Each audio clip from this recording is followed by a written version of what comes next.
morning po, Professor Becca. Today I will be presenting po yung final integrative paper for SW280.3. Sinisili na po tayo, ma'am, nagkaroon ng chance para po sa final sharing. So, magre-record na lang po ako ng video. Okay, my name is Cherilyn Gonzalez Hernal, 37 years old, and the mother of two. I am currently enrolled in SW280.3 Field Instruction Special Client Group 2 and SW281 or yung Field Instruction 2 under Mastering Social Work. Hopefully, this is my last semester po in my master's journey. Next would be the comprehensive examination. I am working as a municipal link or Project Development Officer 2 of the Pantawid Pamilyang Pilipino Program of DSWD, and I am handling 800 households in San Miguel, Bulacan. So, work ko po na to ay 11 years na ako sa Pantawid, at ang main job ko po ay to improve the level of well-being of the poorest of the poor. For the course SW280.3 or Field Instruction under Special Client Group 2, ang primary focus or ang primary purpose po ng field instruction assignment or placement is to be able to demonstrate the concept of social work administration in an actual setting in the context of management functions from planning to evaluation of programs, including the helping process for its clientele at the micro, meso, and macro level. This time, I will be able to apply learnings about social work administration in field instruction focusing on special client groups. Sabi po dito, ang group work po ay isang method that social workers use to help people of all ages and all sections of society improve their social functioning and cope more effectively with their problems. Working with groups allows social workers to address various challenges and opportunities that arise in contemporary practice. For that, here are some reasons why social workers engage in group work. Number one is the holistic approach. Group work enables social workers to address the needs of multiple individuals simultaneously. By working with groups, they can consider the collective well-being of participants and promote holistic support. Number two is the mutual support. Groups provide a helpful environment where members can share experiences, learn from one another, and offer emotional support. Caseworkers facilitate this interaction, fostering a sense of community and mutual aid. Number three is the skill development. Group work allows participants to develop essential life skills tulad nga po ng communication, problem solving, conflict resolution, and decision making. Social workers guide group members in practicing these skills. Number four is the empowerment.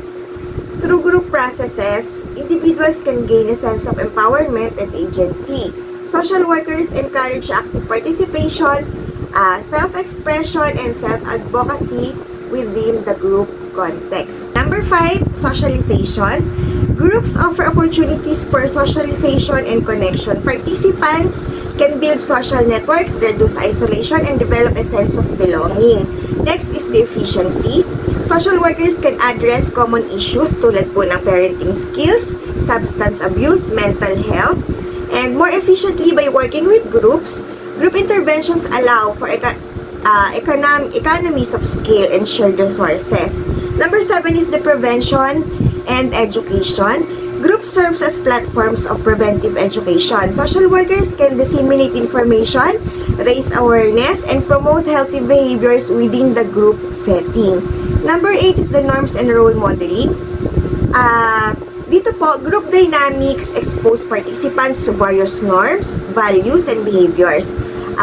Mga social worker po ay nagga-guide sa discussion at in-encourage nila ang positive role modeling. Number 9 is the conflict resolution, wherein group work provides opportunities to address conflicts constructively. Social workers facilitate dialogue, negotiation, and resolution among group members. And number 10 is advocacy, wherein social workers advocate for systematic changes by mobilizing groups Collective action can lead to policy, improved services, and social justice. In summary po, ang group work po talaga ay isa sa kinakailangan na intervention sa social work practice kasi it allows social workers to engage with diverse populations and promote positive change.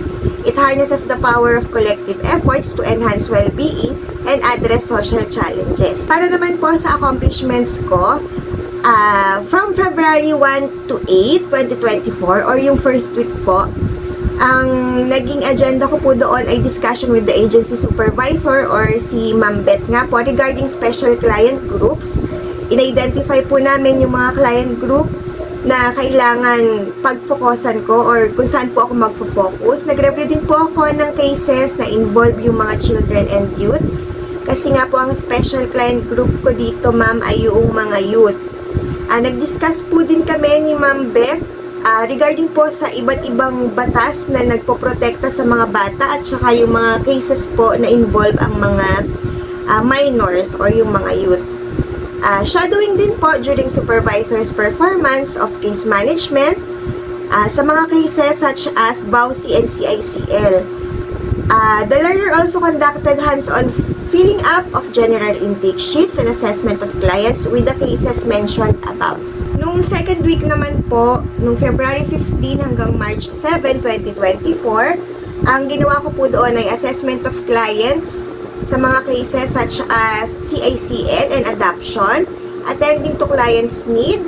Nag-accomplish din po ako ng general intake sheet for clients na nagre-request ng assistance, financial assistance, identifying problems presented, treatment plan, and recommendations. Nag-conduct din po ako dito ng counseling sa mga clients and advising, coordinating, and processing referrals to various offices such as Mayor's Office, DSWD Sustainable Livelihood Program, Health Center, and Barangay LGUs at saka kung saan pa po pwedeng i-refer yung mga clients. Short-term lecture na din po with my supervisor and discuss the meaning of generalist social work and human services organizations in the field. Shared insight in the practice of social work, including participation in the implementation of programs and services provided by the organization.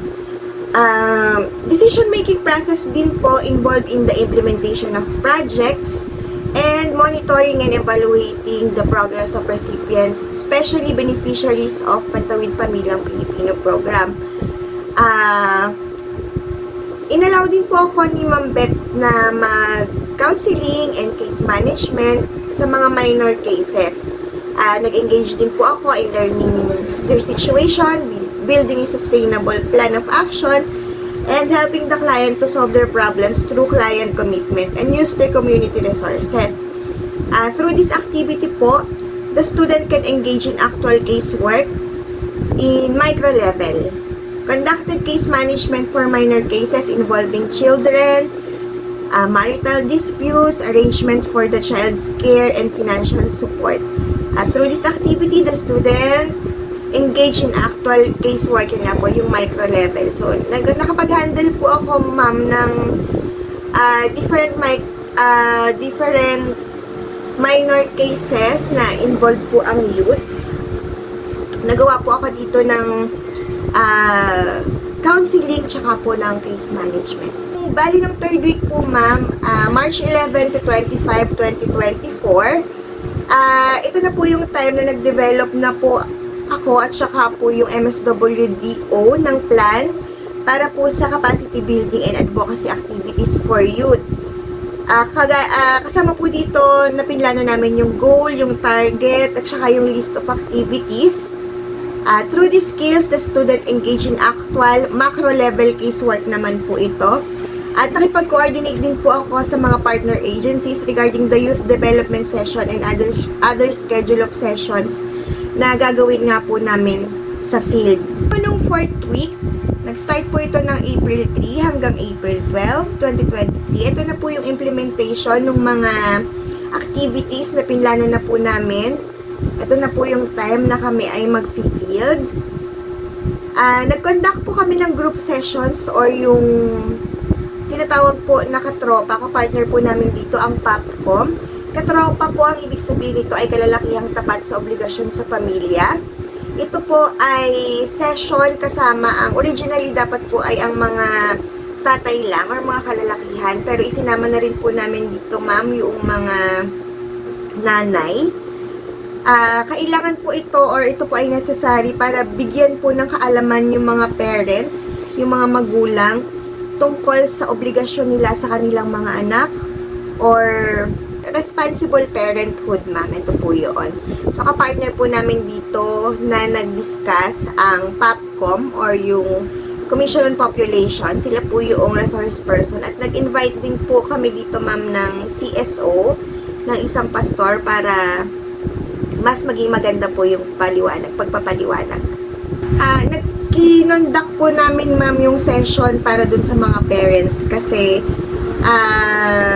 para po sa amin, napag-usapan po namin sa MSWDO na yun kasing mga bata na nai-involve sa crime at early age, siguro ang main problem nila ay yung pagpapalaki sa kanila ng mga magulang nila. Kaya kailangan po hindi lang yung bata ang ika-counsel or mag-undergo ng counseling tsaka ng ganitong session. Kailangan din po yung mga magulang. Kasi ang bata po ay lalakihan sa bahay. Kung ano yung makikita nila sa bahay at kung paano yung magiging pagpapalaki sa kanila ng mga magulang nila, yun po kasi yung magiging sila paglaki nila. So, kailangan po talaga ng magandang pundasyon sa bahay pa lang. Yung mga parents ay i-equip po sila ng knowledge kung paano maging isang responsableng magulang or kung paano maging mabuting mga magulang. Kaya yun po ang una namin ginawa. Nag-conduct po kami ng session para sa mga magulang. Since yung yung special client group ko po dito, ma'am, ay yung youth.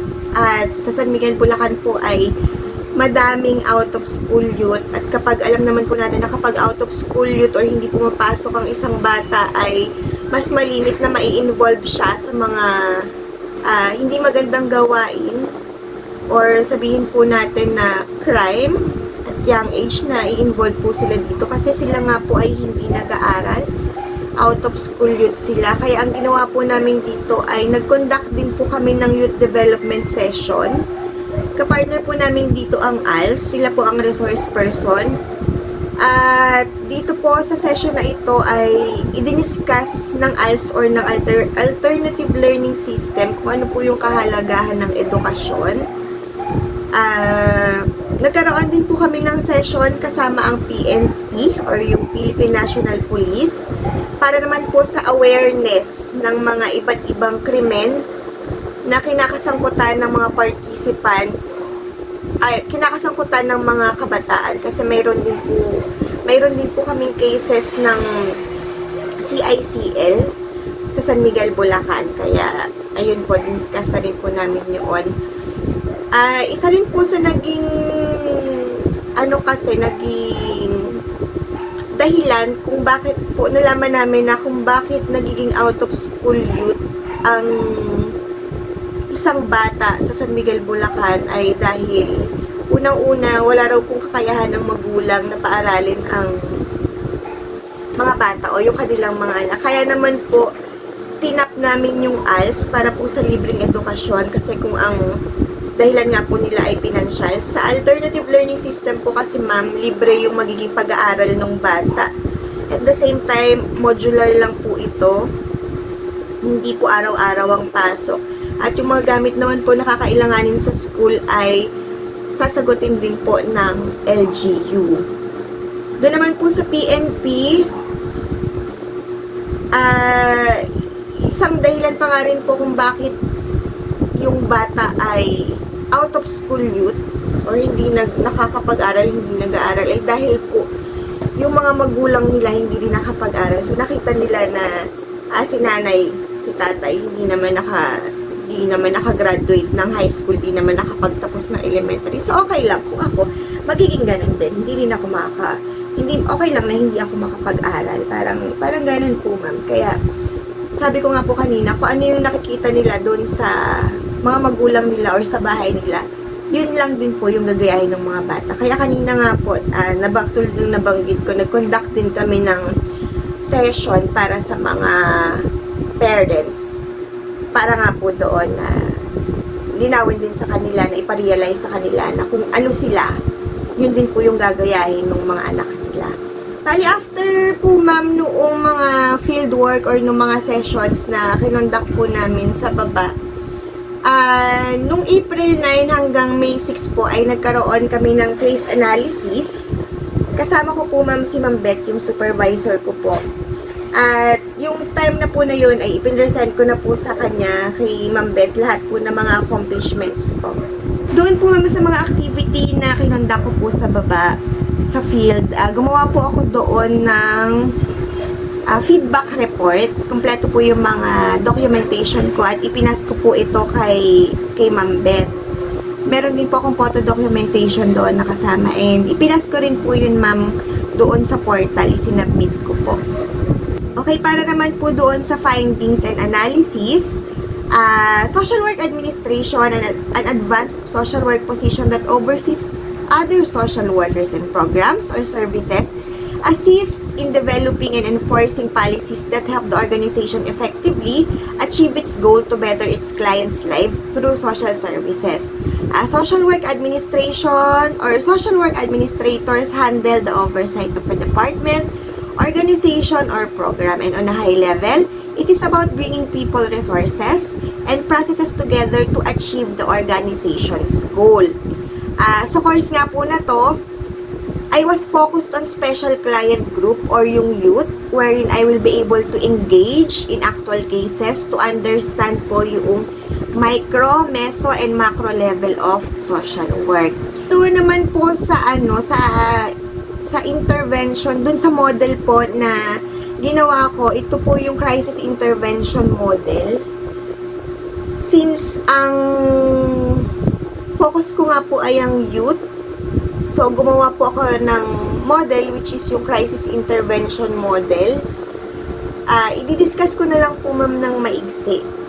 So according to PNP, noong 2016, Manual in Handling Children at Risk and Children in Conflict with the Law, a child in conflict with the law or CICL refers to a child who is alleged as or accused of or adjudged as having committed an offense under Philippine laws. In the Philippines, a child or a minor is legally defined as a person below 18 years of age. Under the Juvenile Justice and Welfare Act of 2006, age 15 is the minimum age of criminal responsibility. Lawmakers, however, have been pushing for the lowering of MACR from 15 to 12 years old. So, a move that has been strongly opposed by many child rights advocacy and experts. So, ibig sabihin daw po noon ay dito sa Pilipinas, marami po talagang bata age 15 or pababa na nai-involve po sa crime. Pag ganun naman po kasi ma'am, pag ang involved sa cases or sa crime ay minor de edad, hindi pa naman po kasi sila pwedeng ikulong. So, kapag nakaano po sila, na involved sila sa cases, ay nilalagay po muna sila sa center hanggang sila ay mag 18 years old. And by that time, pwede na po sila ma-imprison or malagay sa jail. Para naman po ma'am dun sa learning, insights, and recommendations, since pang-4 na beses ko na po yata ito na internship dito po sa MSWDO ng San Miguel, Bulacan, hindi na po ako masyadong nahirapan kasi under nga din po ako ng 4Ps or ng Pantawid Pamilyang Pilipino program. Halos yung mga ginagawa ko po dun sa internship ko sa MS ay nagawa ko na rin po sa 4Ps. Kaya hindi na po ako masyadong nahirapan at saka kakilala ko na rin naman po sila ma'am sa office sa MS.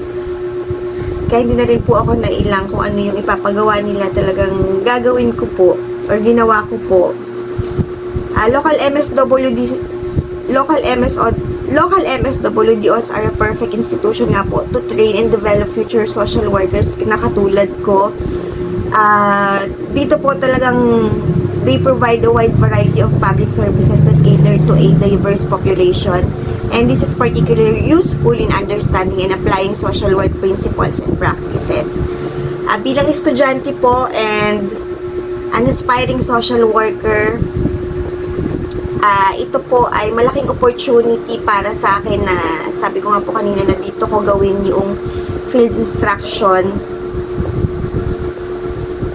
I am particularly interested to learn how to manage special cases like CICL, VAUCN, etc. Malaki po yung naging tulong sa akin or natutunan ko dito sa field instruction na to kasi sa Corpus po bilang municipal link, nagkakaroon na po pala ako ng ganitong cases na nahahandle. Kaya lang hindi ako aware or hindi ko alam kung paano yung dapat gawin, although na-encounter ko na po pala sila. Tapos hindi ko lang alam na ganito pala, ganyan yung dapat gawin. Kaya nung nag-field instruction po ako dito sa MS, natutunan ko lahat kung paano yung dapat gawin, paano yung intervention, yung referral, counseling, doon sa mga na yun, doon sa mga cases po na kagaya nun. Challenges encountered.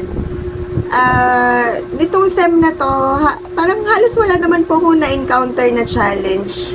Kasi ewan ko po kung challenge pa ba yun. Kasi dati nahihirapan po ako sa time management. Kasi nag-work po ako at the same time. Tapos on the job training po ako dun sa kabilang office.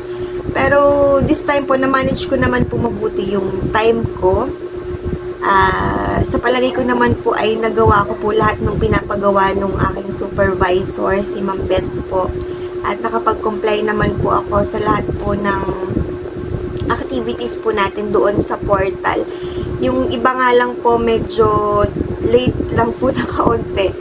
Pero so far wala naman po akong challenges na na-encounter ngayon. Yun lang po ma'am yung report ko for SW 280.3.